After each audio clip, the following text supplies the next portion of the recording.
Hello, and welcome back to Two Therapists Walk Into a Podcast. I'm Robin Green, an LCSW in Tucson, Arizona. And I'm Stephanie Itzel, also a licensed clinical social worker here in Salt Lake City, Utah. We are in the middle of Series 9, A Year in the Room, where we are revisiting the episodes that resonated most with you this past year. And last week, we talked about where this podcast began. This week, we're going back to where a lot of you found us. Yippee! Episode 2. I love this one. Episode 2 is about your brain on trauma, why you react the way that you do.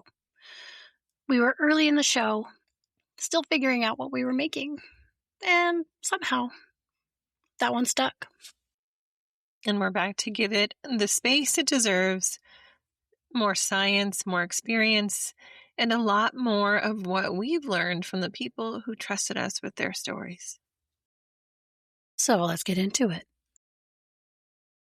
Before we do, let's arrive. Wherever you are, whatever brought you here today, you're welcome.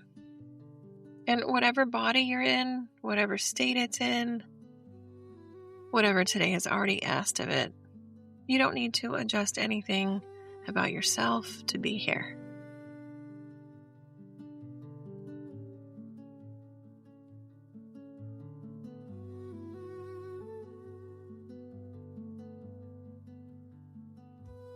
Sometimes noticing that you showed up can be the whole thing.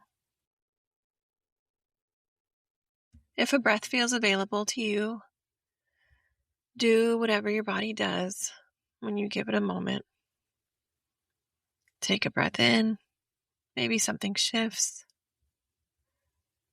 Maybe nothing does, and both are information, and they are okay.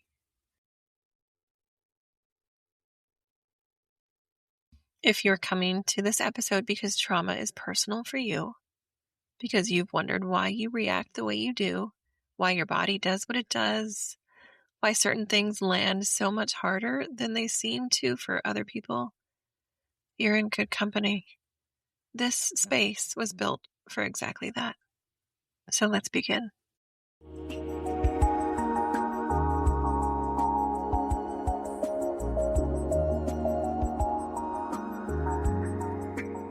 When we recorded episode 2, I think we were still finding our footing, but the topic was never really in question.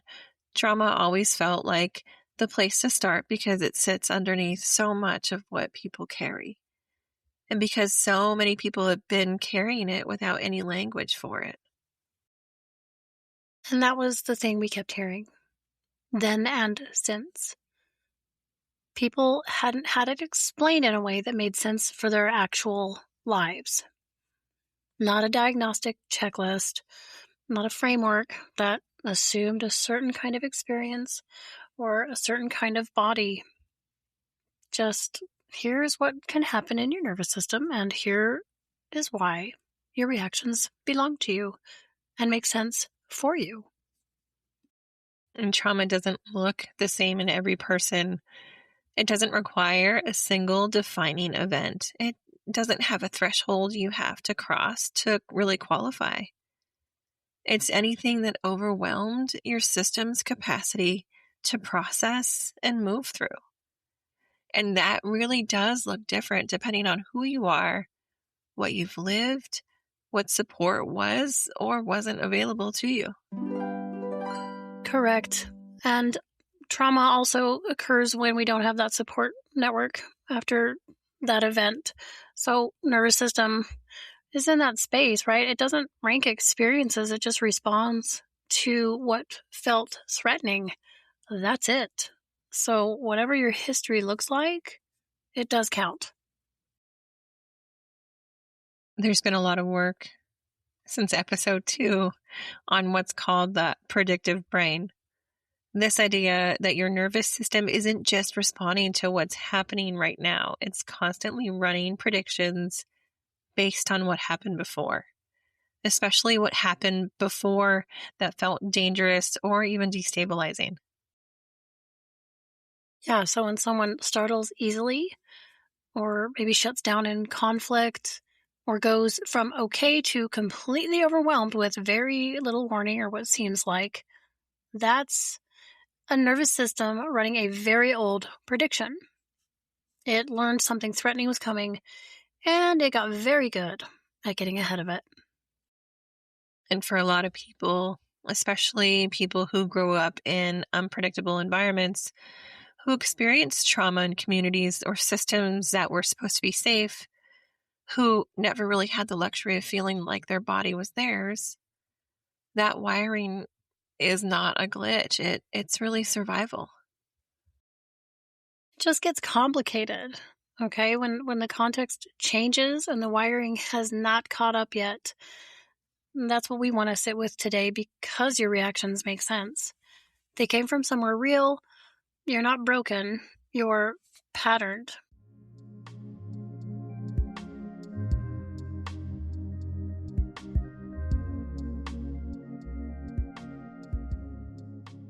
Now it's time for our nervous system nugget.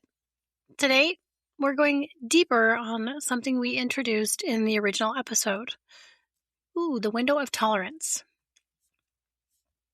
This one has changed how we work. It sounds clinical until you apply it to your own life, and then it just becomes true. Here's the nugget. Every nervous system has a range, a window, where it can feel and function and process.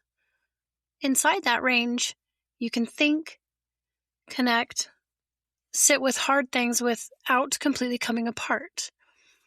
You're regulated. Not calm necessarily, but resourced, alert. Outside of it, you're either flooded, anxious, reactive, heart racing, thoughts spiraling, or you've gone the other direction. Maybe numb, flat, moving through the day like you're behind glass. Both are your system trying to cope with something that has exceeded its capacity. Neither is a character flaw, and I wanted to note that these two things can happen simultaneously as well, and it really does wreak havoc on our nervous systems. Right, right. And here's what that newer research adds, that trauma doesn't just push you outside that window more often. Over time, it can narrow the window itself. And so things that once felt manageable now don't. You're working with less room, and most people have never been told that that's what's happening. That narrowing isn't weakness. It is a physiological response to chronic overwhelm. And it can change. That's what a lot of trauma-informed work is actually doing. Not fixing something that's broken, but slowly, carefully widening the window to this response. These are responses. So building capacity through safe, repeated experience is really necessary for the nervous system to learn how to connect and feel that regulated state. And we want to name that safe experience doesn't mean the same thing for everyone.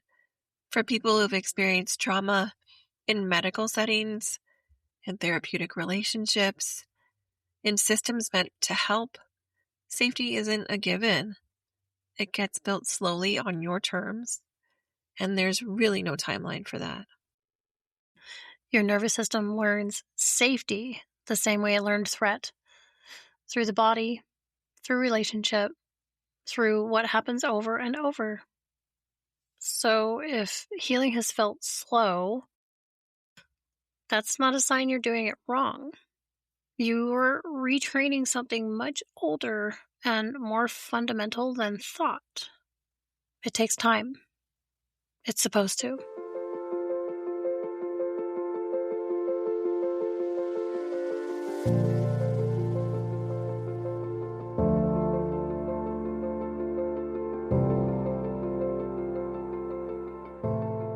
The coping skill for today is orienting. And if you've been with us for a while, yep, we've been here before. We come back to orienting a lot on this show. intentionally. Because of all the tools we've talked about over the past year, this is the one we'd hand someone first, before anything else. If you're just starting to work with your nervous system and you don't know where to begin, this is where. And here's why. A lot of coping tools ask something of you. They ask you to breathe a certain way or visualize something or move through a sequence. And those tools are real and they work. But orienting asks almost nothing.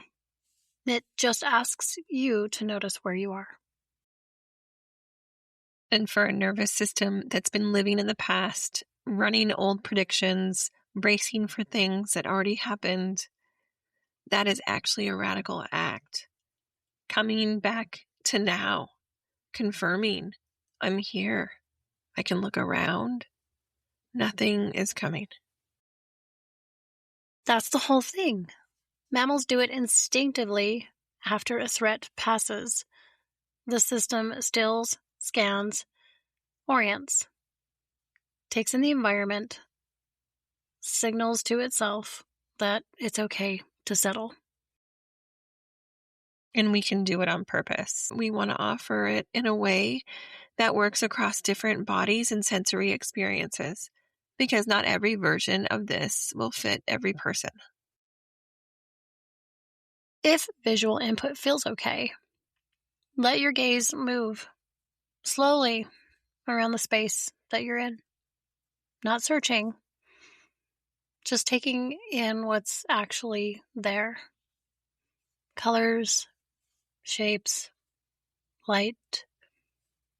Let your eyes land somewhere easy. If it's available to you, let your gaze go a little wider. Peripheral vision, that shift alone is a signal. Tunnel vision is for threat. Wide vision is for safety. I really, really like that. I tell clients, do a 360, scan the room, show your brain there's no bear in the room. Maybe it feels like that, but, and notice if scanning your room doesn't feel settling, maybe try sound. What can you actually hear right now? Near or far? Just noticing. Or try the weight of your body, wherever it's resting. What's underneath you? What's around you? And you don't have to do all of it. You don't have to do any of it if today isn't the day either. The invitation is just, you're here. You can look around. And right now, nothing is coming for you. I like that. Tell your body right now, in this moment, nothing is coming. And we will keep coming back to this one because it keeps being true. And because the more you practice it, the faster your nervous system learns to find its way back. That's the whole point of a starter tool. You build the path by walking it.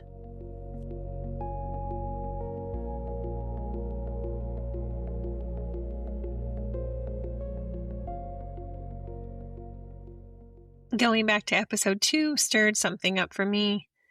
Listening again, I can hear someone who understood trauma intellectually and all of that. And I could also feel that distance between that version and now.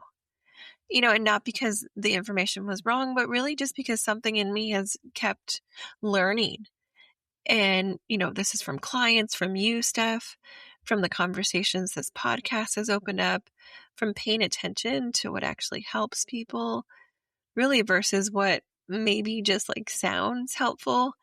And really just being able to relate and being more open and willing to put myself out there, and you too, to put yourself out there and say like, hey, exactly. What do you think about this topic? Like, this is going to be big. But I talk about the body differently now, more carefully. I think because I've sat with enough people for whom their body has been a site of harm, medically, socially, in ways that are systemic and personal all at once. And that I don't take for granted what it means to say, just listen to your body. That's a practice that has to be built. And not everyone starts from the same place with it. So a lot is there. I love that. For me, going back to this episode feels like finding an early photograph. You can see what you knew, and you can also see the edges, all the things that were just outside the frame.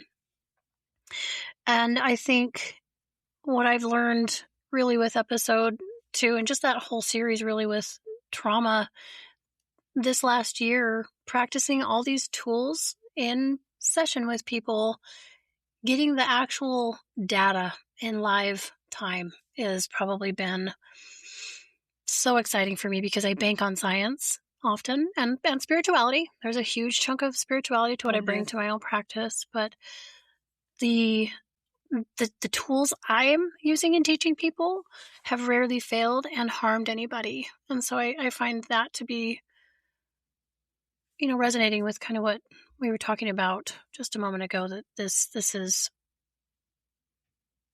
a gentle process. This takes a lot of time and expertise and finesse on all accounts. Yeah, that reckoning feels important and ongoing. Definitely, we do not have it all figured out, but we're committed to staying in that question.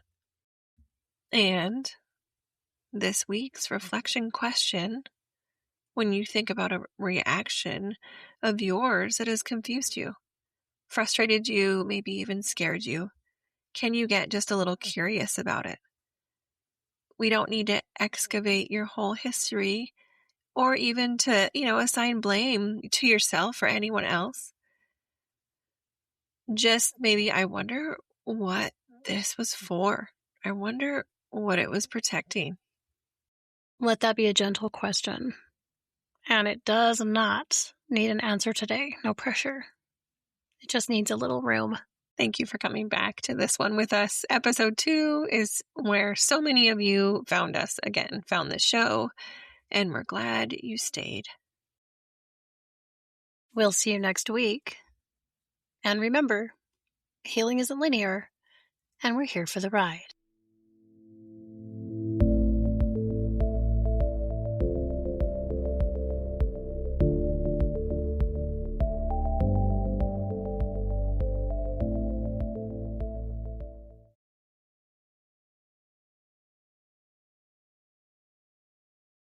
This podcast is for educational purposes only, and it is not a substitute for therapy, medical care, or professional advice. Listening to this podcast or this episode does not create a therapeutic, clinical, or professional relationship with us. If you're experiencing distress, physical symptoms, or emotional concerns that feel overwhelming, we both encourage you to seek support from a qualified healthcare or mental health professional. And if you are in immediate danger or need urgent support, please contact local emergency services or a crisis line in your area.